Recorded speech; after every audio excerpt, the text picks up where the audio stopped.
The Colorado company is now a part of the investigation into Hillary Clinton's private email system. And this company here in Denver handled the email for the Secretary of State of the United States. A few clips there from the local CBS station in Denver, Colorado, picking up on the ever-growing Hillary Clinton email saga. Also, the Washington Examiner, Sarah Westwood, is looking into this part of Hillary Clinton's private email story, and she's joining us now live from Washington, D.C. Sarah, good to have you with us.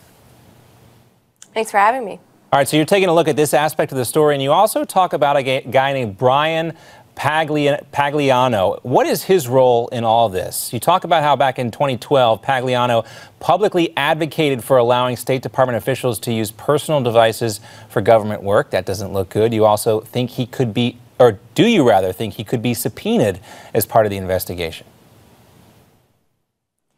It's certainly possible. For us to even know his name means that he's certainly been included in the investigation, because this came out of reporting about the investigation. We know now that Hillary Clinton's server was established sometime in 2008 during her presidential campaign in the basement of her home, that Pagliano was then on the payroll of her political action committee, that he helped manage the server, and then he was appointed to a special advisor role at the State Department. But he reportedly continued to manage that server even though he worked at the State Department. Yeah, we just had up some images of his picture and some of those points you just mentioned, how he was tied back all the way back to 2008 with the development of this particular email server. Now, Sarah, according to this new Monmouth University poll we mentioned earlier, a majority, 52%, say that Hillary's emails should be subject to a criminal investigation for the potential release of classified material. 41% say those emails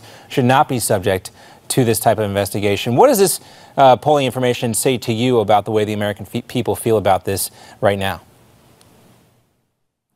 It shows they're taking these allegations seriously, that the Clinton campaign's attempts to paint this as a right-wing witch hunt, as something that's just a fabricated political scandal, they're not working, because the American people are sensing that there's something serious going on, that they hear things like there were top secret emails housed on this server, that there were potentially hacks from foreign nationals, which we know did happen, that Hillary Clinton was relying on advisors that had commercial interests in the countries that they were informing her about. All of these things are clearly resonating with the American people, and it's being reflected in these poll numbers that show most of them want a criminal investigation of the emails. Now, what's the latest? We heard from Trey Gowdy earlier as well. What is the latest now with the Benghazi House Special Select Committee on Benghazi, and how do you think all this latest information is going to play into that, the top secret emails and the other revelations that have come out recently?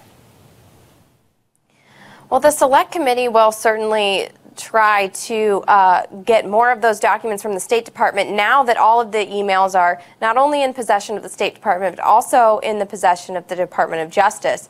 And now that the physical server is being held by the government as well, Gowdy and the Select Committee will seek to have more of those Benghazi documents be handed over, because as you probably are aware, the State Department has really been dragging its feet on providing those documents, and now they have a greater chance of getting some of the materials they need to continue their investigation. Oh yeah, they've certainly appeared, or at least I don't know if they're trying to or not, but it certainly appears like they've been dragging their heels, and these latest revelations very concerning, I would think, for Hillary Clinton.